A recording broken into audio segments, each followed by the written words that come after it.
Bonjour à tous et bienvenue à cette masterclass Domaine des hautes glaces. Alors, je suis sûr qu'il y a beaucoup d'initiés ici qui connaissent le domaine des hautes glaces. Peut-être certains vont commencer à le découvrir.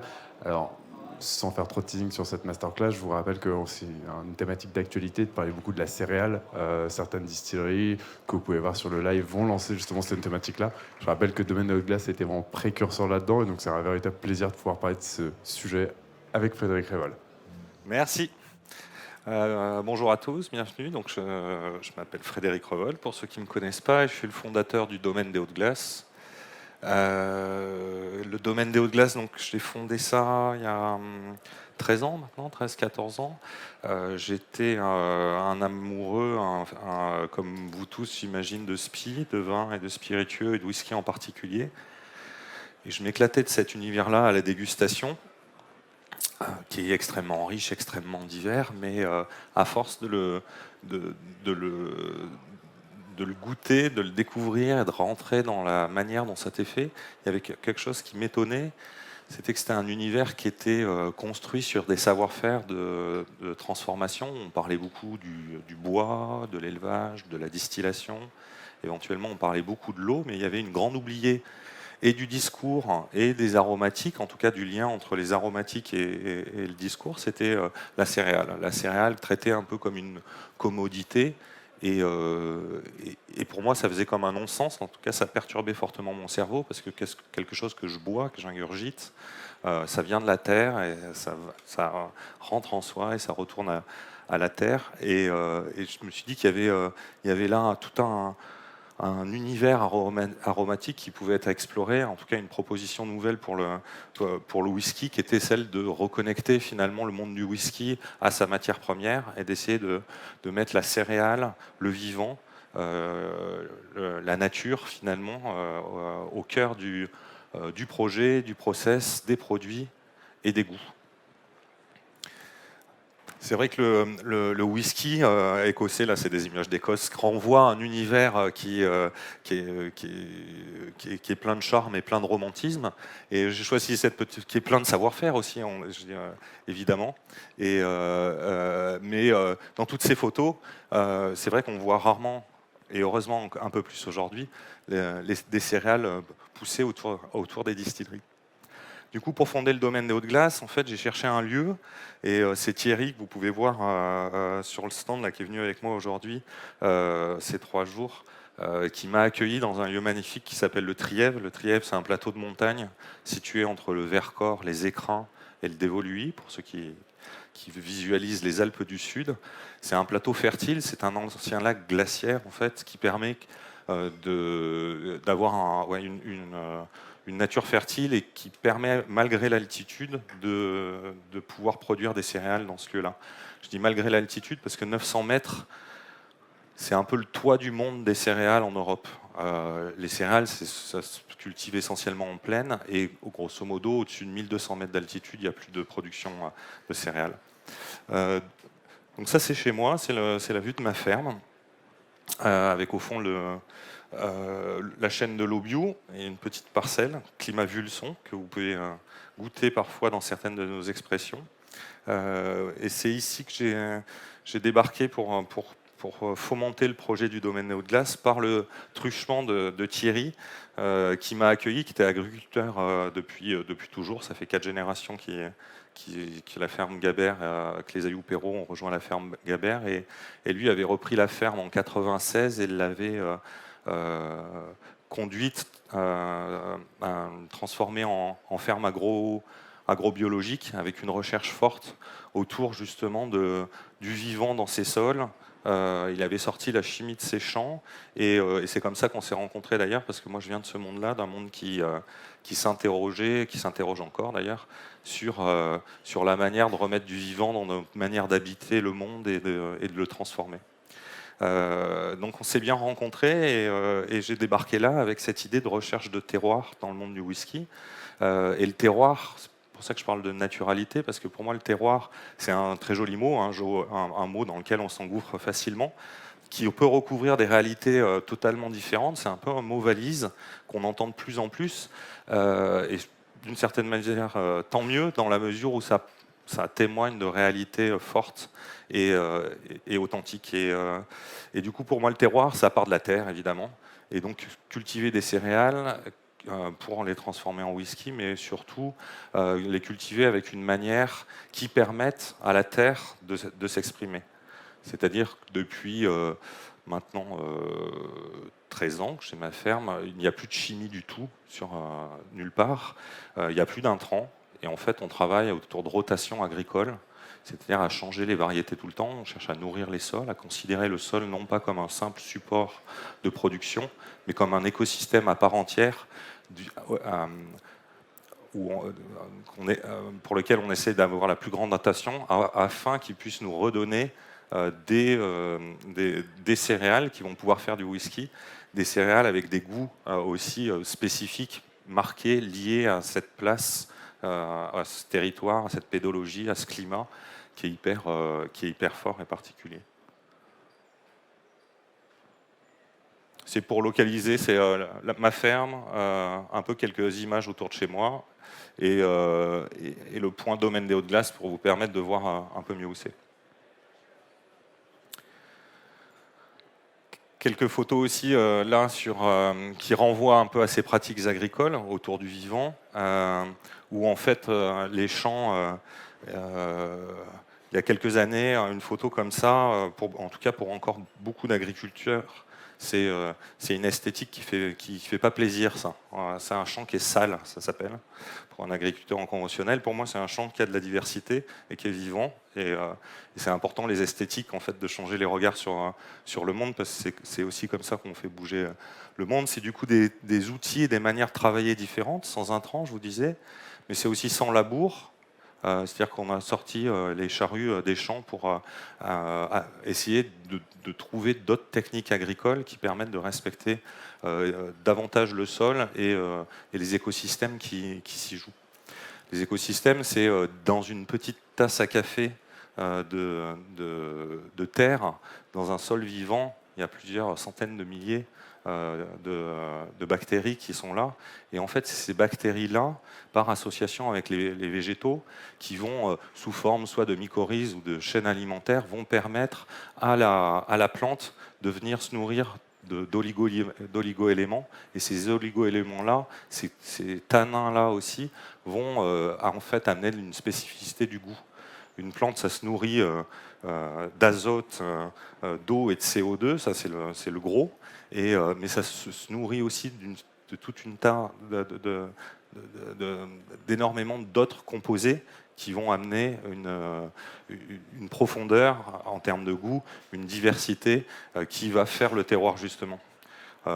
Pour simplifier un peu, c'est pour ça que je parlais de naturalité, que j'insiste sur la question de la chimie, parce qu'on sait aujourd'hui que l'usage intensif de la chimie a eu tendance ces dernières années à stériliser les sols, justement à tuer ces communautés biotiques et finalement à nous éloigner un peu plus du terroir. Dans cette idée de rotation agricole et d'installation en milieu rural, en milieu de montagne, pardon, il y avait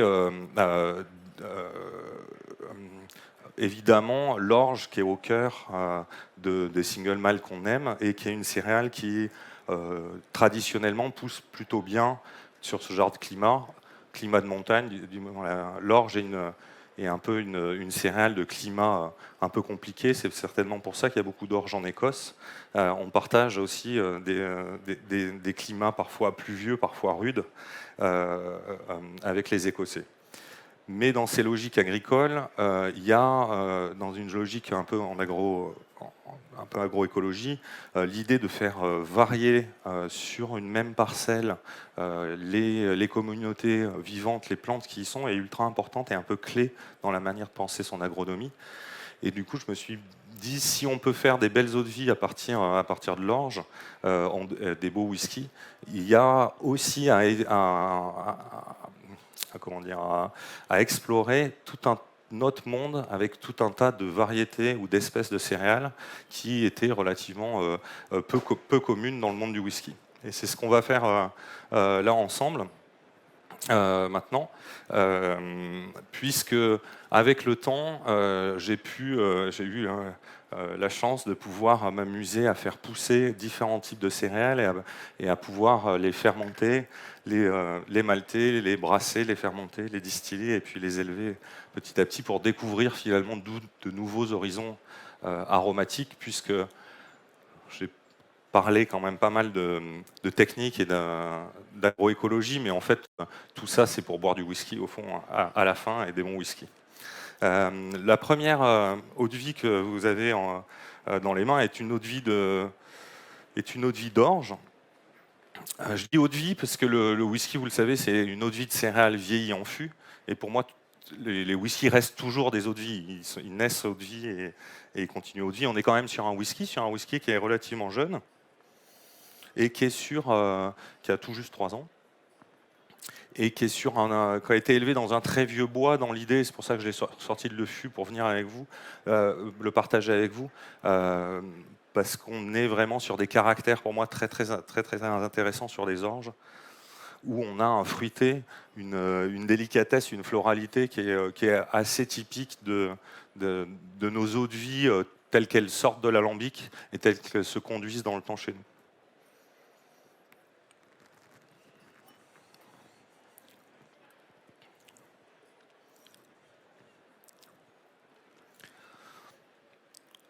On a à la fois ces floralités typiques de l'orge, mais aussi une texture assez profonde, un gras, une patine qui raconte quelque chose de la manière dont, au domaine des hautes-glaces, on pense le whisky, à savoir que l'enjeu est tout au long de notre travail.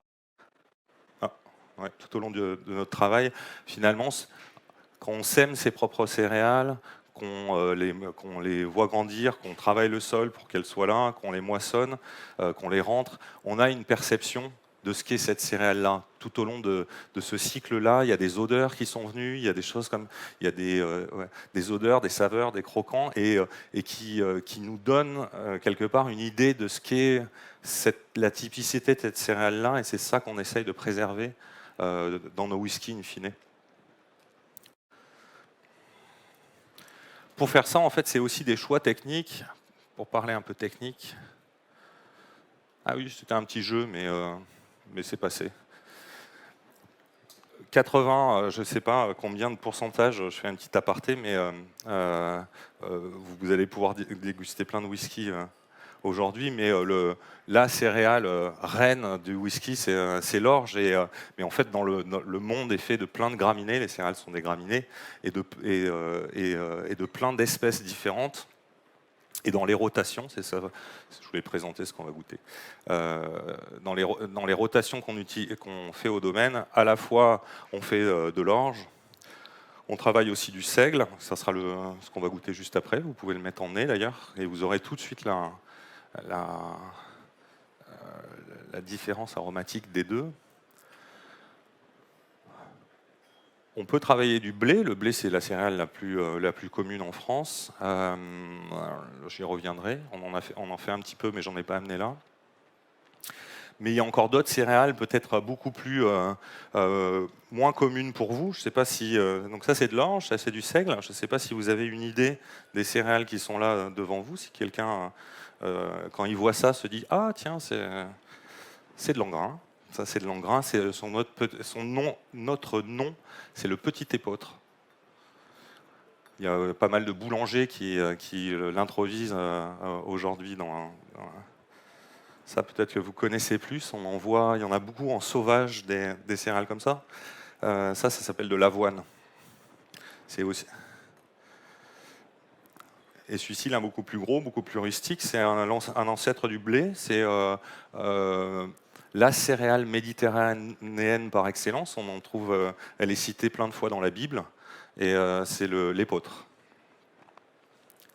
Il y avait cette idée aussi, au-delà de l'intérêt agronomique de travailler différentes céréales, de l'intérêt d'ouvrir des possibles en termes de goût, qui me dire qu'est-ce que ça peut donner ça, parce que quand vous êtes dans votre champ, vous savez très bien que ça, c'est pas du tout les mêmes qualités que l'orge et que ça a des odeurs assez typiques, et que ça, si on arrive à l'encapsuler par le jeu de la distillation, on peut bien s'amuser. Mais c'était aussi, finalement, l'orge a été la céréale reine des whiskies écossais. Quand les Scotch-Irish ont immigré aux USA, ils ont travaillé avec les céréales qui commençaient qui faisaient pousser là-bas. Du coup, bassin du Mississippi, sud des USA, il fait chaud, il y a de la flotte, on fait du maïs. Et du coup, ça va faire du bourbon. Et plus au nord, dans les plaines plus céréalières, là, plus de mixité de céréales. Mais le seigle est une céréale hyper utilisée. C'est une autre grande tradition du whisky, le rye whisky, whisky de seigle. Et donc, c'était assez rigolo de se dire qu'implantant une distillerie qui est fermière, qui fait tout de bout en bout dans le sud de la France, dans les Alpes, proches de la Méditerranée, de réintroduire et d'essayer de voir s'il n'avait pas une nouvelle tradition de whisky à inventer autour d'autres céréales. Il y avait aussi ça un peu en objectif. Du coup, sur le seigle, et vous pouvez les comparer directement, on est à peine plus vieux. Je crois que j'ai noté. Donc on était sur la moisson 2019 pour le premier. La poulainnerie, c'est le nom de la parcelle. Sur le deuxième, on est aussi en moisson 2019. On a à peu près le même âge. On est un petit poil plus vieux, mais c'est à peu près le même âge. Vous voyez que la couleur est légèrement différente, et ça, c'est l'usage du bois. C'est le bois qui donne la couleur. Ouais. Si, mais c'est des vieux fûts épuisés. Ouais. Il y a une coloration très très faible, mais même sur des vieux whisky écossais, après 20 ans, parfois, tu as des jus très très blancs. Et c'est que les fûts, en fait, c'est un fût de multiples remplissages. Et donc tous les tanins ont été déjà épuisés, et donc il va apporter quasiment plus rien.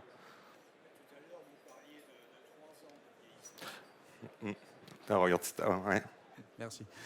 Tout à l'heure, vous parliez de 3 ans de vieillissement pour le premier whisky.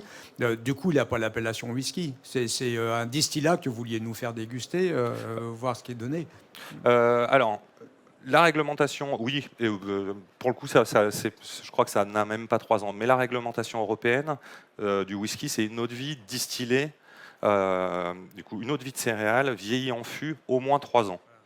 Donc à 3 ans, ça s'appelle un whisky. Là, je pense que je l'ai amené, là, je l'ai sorti, mais je crois qu'il a été distillé en novembre, donc ça n'a pas à 3 ans. Mais c'était, du moins, peu importe que ça soit du whisky ou pas encore, c'était plutôt le sens de la dégustation.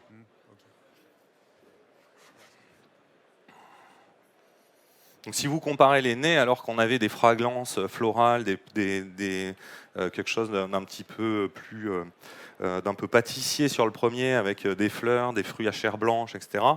Sur le seigle, tout de suite, on est vraiment complètement ailleurs. S'il vous plaît, le seigle ou le sarrasin, c'est la même chose? Pas du tout. Pas du tout, c'était ça la question. Ouais, non, pas du tout. Le sarrasin, c'est pas une graminée. C'est une graminée, mais c'est pas une céréale. Alors, ce n'est pas une graminée, mais ça peut être considéré comme une céréale.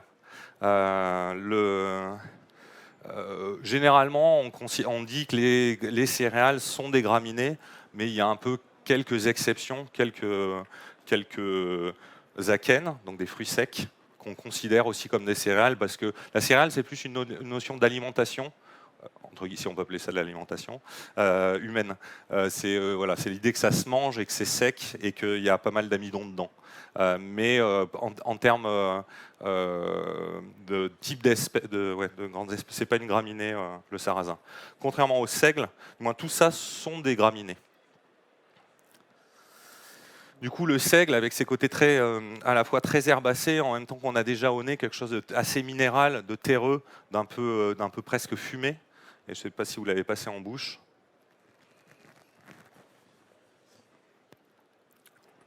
Excusez-moi, ouais. J'avais une petite question sur les choix que vous avez faits sur les variétés d'orge. Ouais. Est-ce que c'est des choses qui ont évolué Complètement. En fait, notre monde, qui est largement construit par une agro-industrie très organisée, a eu tendance, ces 50, même plus, 90 dernières années, à réduire le champ des possibles en termes variétal. C'était aussi une idée de l'agro-industrie de mieux nourrir plus massivement le monde qui se refaisait, et donc de sélectionner dans tous les champs des variétés pour les céréales qui soient conformes aux attentes d'une filière. Et donc petit à petit, finalement, le nombre de variétés disponibles pour les gens qui l'ont travaillé s'est réduit. Et puis et aussi il y a eu une accélération des types de variétés qui étaient proposées, qui avaient des durées de vie très très tôt pour être s'adapter le mieux au marché, entre guillemets. On l'a vu dans les tomates, par exemple, où petit à petit, il y a eu une grande réduction des tomates jusqu'à avoir des tomates qui soient en fait sélectionnées pour être très très bien calibrées, pour rentrer dans une cagette et pour être sous-matures, pour pouvoir être transportées depuis le Maroc jusque dans l'ensemble sans s'abîmer. Et ça a donné ces tomates affreuses qu'on peut encore malheureusement trouver en supermarché, dans certains supermarchés. On le voit quand même depuis quelques années dans la tomate, c'est pour ça que je prends cet exemple. On revoit sur les étals des cornues, des andines, voilà. Donc ça se réétend un peu. Il y a eu un peu la même chose dans le monde des céréales et le monde de l'orge en particulier, où finalement les orges avaient été sélectionnées dans un compromis de filière où, dans le cadre d'une agriculture conventionnelle, chimique, des agriculteurs attendaient de faire des jolis rendements. Des malteurs attendaient que les céréales germent bien et vite en grand nombre, qu'elles produisent les quantités enzymatiques nécessaires au maltage, quand les distillateurs attendaient qu'elles fassent pas mal d'alcool, quoi. Et finalement, ça a été sélectionné comme ça, avec tout un tas de critères qui, en fait, nous, ne correspondent pas du tout à qui on est. D'abord, finalement, si moi j'ai commencé à faire du whisky, c'était pour aller explorer des goûts. Et dans les sélections variétales, jamais la question du goût n'a été posée in fine. On est aussi, nous, dans des logis en montagne, donc sur des climats très particuliers. Et en fait, les sélections variétales se font là où est produit l'essentiel des céréales, donc dans des conditions de plaine.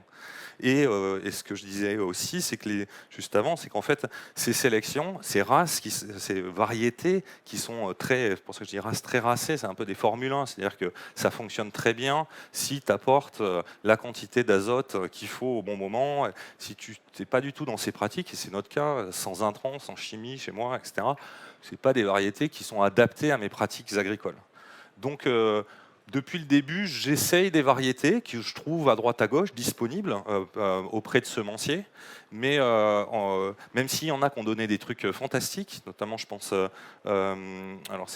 sur des variétés que vous pouvez goûter sur les climats de 2015 de Garantua, où c'est de la Vanessa, c'est une variété rustique des années 60 qui était super. Où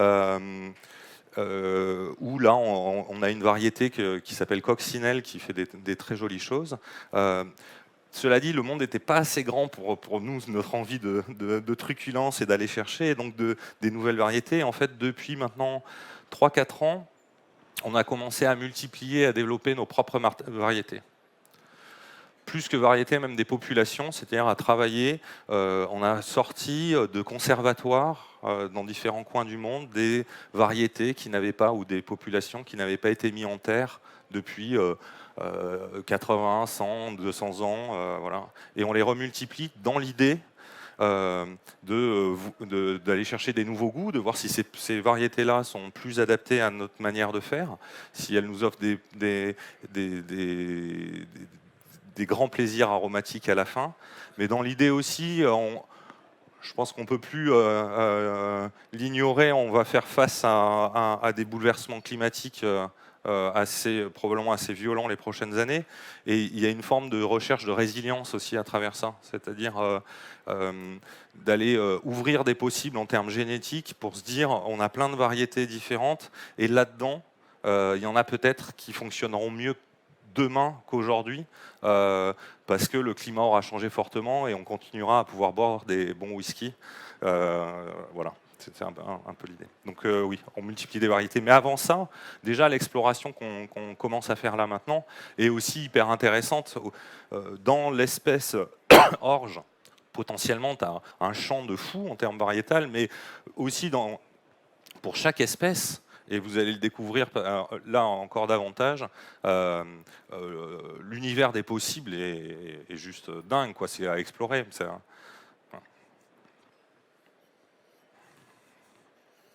Je vous propose de passer au troisième. Du coup, c'est de l'engrain, du petit épeautre.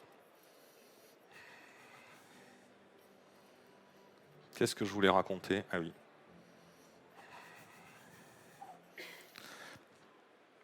L'idée du terroir, c'est un dessin que j'avais fait, c'est ma première distillerie, parce qu'on vient d'en construire une nouvelle, et avec les installations, où du coup l'orge rentre du champ d'un côté et ressort en whisky de l'autre.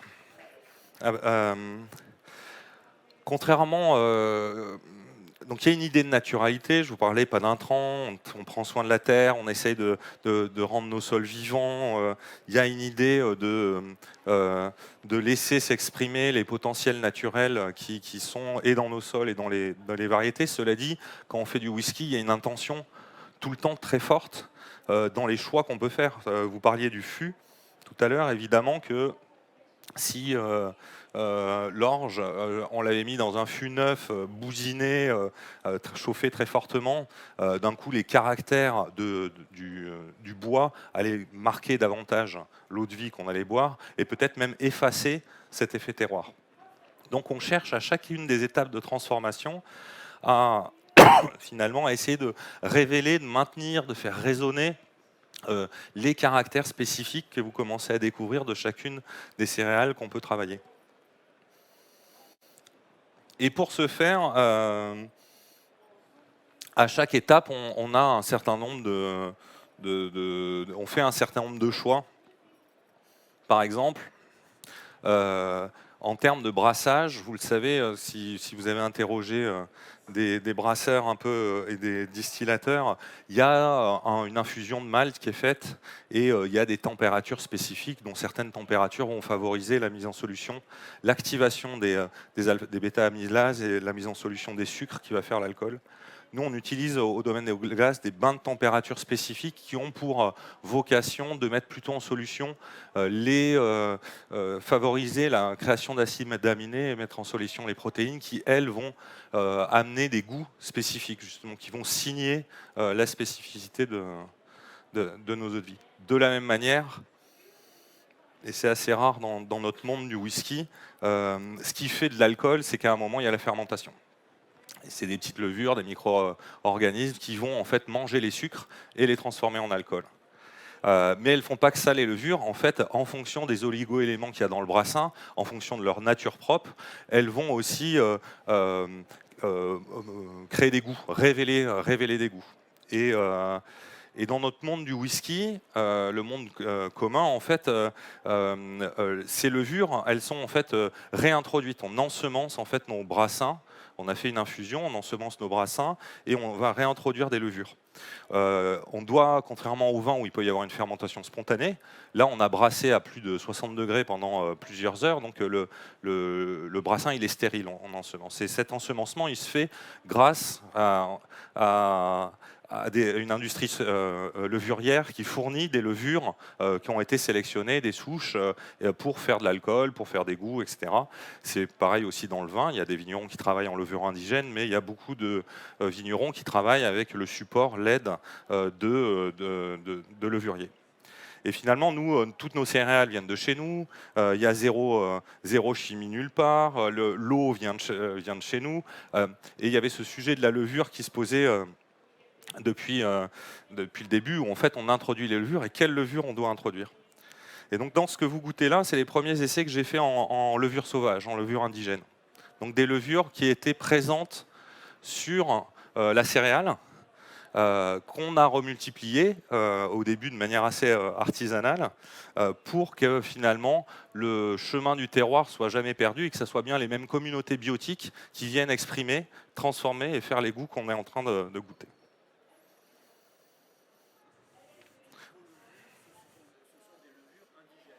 Alors, ça dépend les comptes d'âge en fait, parce que j'ai aussi travaillé avec des levures comme tout le monde, achetées dans le commerce, même si moi, je les sélectionnais, elles étaient non OGM, elles étaient compatibles avec le bio, etc. Et j'ai fait plein d'essais, j'ai fait plein de loupés. Donc j'ai équilibré un peu mes risques et mes loupés quand même. Mais depuis 3 ans maintenant, on est 100% levure indigène et sauvage. Ouais. Donc ça, c'est les 3 prochains sont en levure indigène sur des eaux de vie particulières. Alors, je ne sais pas s'il y en a qui ont des mots pour qualifier l'engrain, mais vous voyez que le profil aromatique est quand même assez étonnant.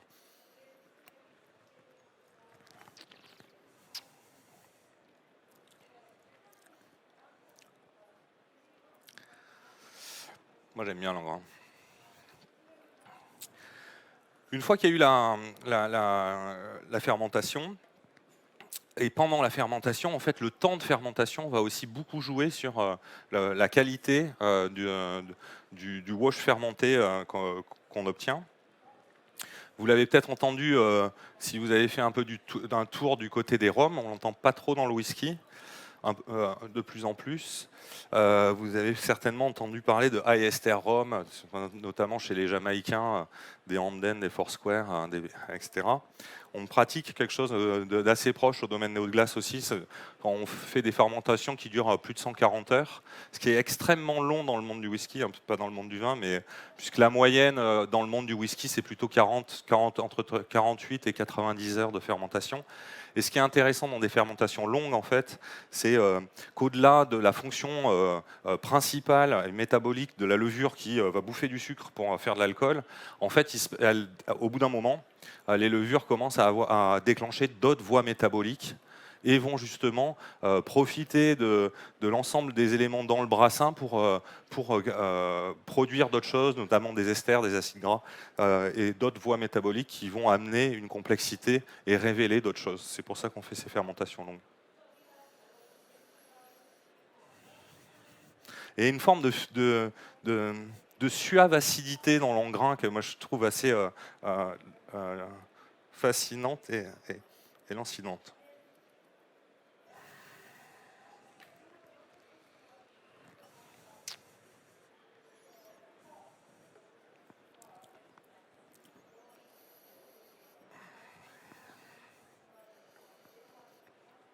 Une fois les fermentations faites, il faut distiller pour concentrer en fait tout ça. C'est le jeu de la distillation. Donc au domaine des eaux de glace, on distille avec des alambics de type charentais ou des pot still. En fait, la distillation écossaise et la distillation charentaise, c'est quasiment la même. C'est très très proche dans la manière de distiller. C'est les modes de distillation les plus archaïques qui soient, mais en même temps, moi, ce que je considère comme les plus qualitatifs. C'est pas de colonne. L'avantage du pot still, et moi ce que j'aime dans le pot still, c'est qu'en fait, bien sûr, la forme du chapiteau va pouvoir changer éventuellement un peu le profil aromatique de l'eau de vie, parce qu'il va y avoir plus ou moins de reflux naturel sur ce chapiteau qui va se faire. Mais c'est surtout le choix de l'homme, encore l'intention, puisqu'on évapore, ça coule, et on choisit, et à chaque instant, ce qui coule est différent en termes de qualité, et on choisit en tant que distillateur ce qu'on va garder de ce qui a coulé. Donc il y a un choix très très important sur le profil aromatique qui est fait par le distillateur, contrairement à d'autres techniques qui sont les techniques à colonne, où finalement la machine modèle beaucoup l'eau de vie, quoi. Donc c'est pour ça que moi j'aime bien ça, comme j'aime bien ce type de distillation. C'est pour ça que je pense qu'on aime les single malt, c'est ce choix-là. Au domaine des eaux de glace, ce sont des pots de style et ce sont des pots de style à feu de bois, à feu direct. Déjà à feu direct, donc ça aussi, le cognac a gardé ce mode de distillation. Il est obligatoire en cognac encore, peut-être que ça changera, mais pour l'instant il est encore obligatoire. Et effectivement, la flamme directe apporte quelque chose dans la maîtrise de la distillation, dans ces flux justement, avec une température très chaude en fait dessous qui crée un mouvement qu'on peut plus ou moins maîtriser, qu'on peut à peu près maîtriser et qui permet en tout cas de jouer sur la qualité de l'eau de vie, et ça c'est intéressant.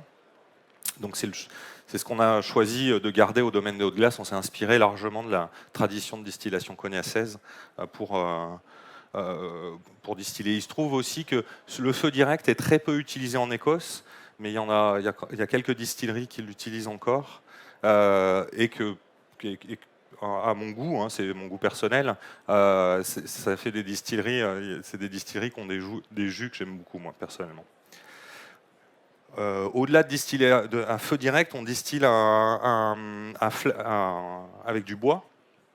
Et c'est un peu la même logique d'interrogation sur le rapport de l'homme et de son environnement et qu'est-ce qu'on peut faire. Et du coup, ça a été un choix. C'est pas parce que j'avais envie de jeter des bûches derrière un alambic, c'était plutôt l'idée de se dire que si pour faire des whiskies qui sont quand même, c'est quand même assez énergivore, parce qu'il faut brasser, on chauffe, on refroidit pour fermenter, on réchauffe pour évaporer, on refroidit pour distiller, pour condenser. Et du coup, faire ça, en tout cas pour moi, dans le monde qui est celui, déjà, quand j'ai commencé il y a 13 ans, mais qui l'est davantage aujourd'hui, un monde où la question de l'usage du CO2 et des hydrocarbures va commencer à se poser. Combien de temps 5 minutes. Parfait.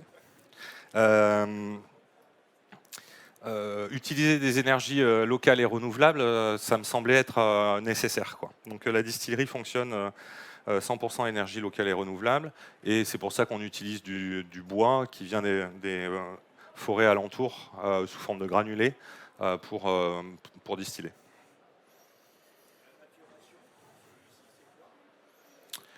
Sur lequel ? Sur le 4. Merci.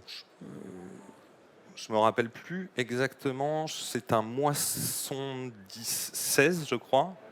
Ouais. Donc ça doit avoir 5 ans et c'est au nez, c'est des vieux fûts de cognac épuisés. Ok. Petite question aussi pendant qu'il y a une petite pause. J'adore ce que vous faites. Je voulais connaître un petit peu votre parcours. Vous venez d'où ? Avant de me retrouver dans la montagne, Voilà. j'ai débarqué dans la montagne. Je ne suis pas de là, en fait. Je ne suis pas du Triel. C'est Thierry qui m'y a invité. Et à l'origine, je suis ardéchois, moi, de l'autre côté. Mais mon parcours, je suis ingénieur agronome. Et avant de me lancer dans le whisky, en fait, je faisais du conseil sur la question de la place du vivant dans la manière d'habiter ou de transformer le monde, à savoir, mes questions étaient celles de l'écologie des ressources naturelles et l'économie des ressources naturelles. J'ai travaillé sur différents types de projets, bien souvent en lien avec le goût, par exemple sur des miels urbains ou sur du vin en Ouganda ou sur la reconquête de vignobles en agroécologie, ou j'ai beaucoup bossé plutôt pour des collectivités ou pour des États sur la question des prospectives, des questions prospectivistes sur notre rapport à l'environnement et à un univers qui est en limite, en fait, de toutes ces ressources et comment on peut gérer ça et vers où on va. Et j'étais amateur de whisky par ailleurs et j'ai mêlé ces deux sujets, on va dire.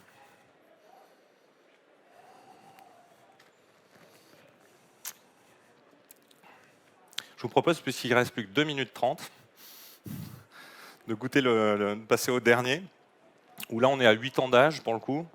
On est aussi sur et on est sur de l'épeautre, donc cette céréale qui moi me fascine beaucoup.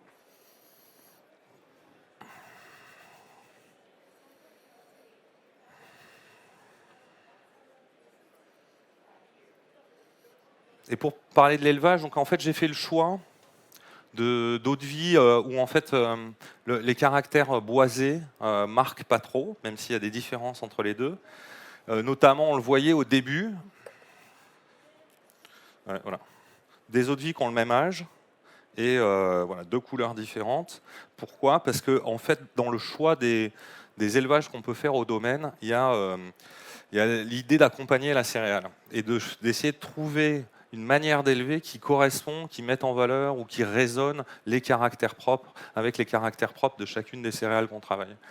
Et vous avez vu que l'orge au début c'est un truc assez délicat. En tout cas, il y a des fragrances délicates que nous on aime bien essayer de préserver. Donc on utilise des grains fins, des bois avec des chauffes légères, etc. Alors que le seigle, qui a ce côté terreux, épicé naturellement, en fait on utilise d'autres types de bois et d'autres types de chauffes qui viennent renforcer ce caractère épicé, qui viennent souligner et finalement qui résonnent avec. Mais globalement, sont plutôt on le sent, hein, là vous mettez le nez, c'est pas les caractères bois qui vous viennent au nez, pourtant ça a 8 ans. Et c'est une serre horticole remplie de fleurs capiteuses qui montent. Ça. Donc chez nous, c'est tout du chêne français. Et là, ce fût-là, pour le coup, c'est du chêne du Limousin. Et ça a été une chauffe MLT, ce qu'on appelle une chauffe MLT. Donc c'est une chauffe moyenne de longue durée. Et c'est un 3e remplissage du fût. Donc le fût est relativement épuisé. Non, on est monté et en âge et en degrés. On est parti de 45 à peu près, et là je pense qu'on est à 64 ou 65. Je vais vous dire. 63,6. J'ai tout laissé au degré naturel d'élevage pour déguster. Mais vous pouvez mettre 3 gouttes d'eau. Hein.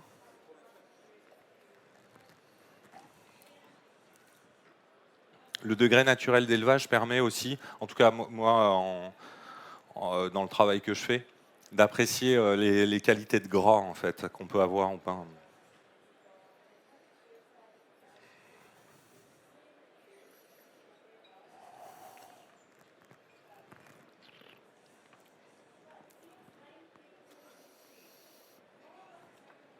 Donc voilà, je voulais partager avec vous, c'était l'occasion de descendre de nos montagnes pour venir à Paris, pour partager quelques extraits de chais qu'il peut y avoir chez nous et vous faire découvrir, j'espère que ça vous a intéressé, ça vous a plu, des aromatiques qu'on peut trouver dans le grain. Quand j'étais plus petit, j'ai longtemps entendu dire que dans le whisky, la qualité du grain ne compte pas, que le whisky c'est 90% de fût, un petit peu de distillation et un peu d'eau. J'espère que ça en fait la démonstration strictement inverse.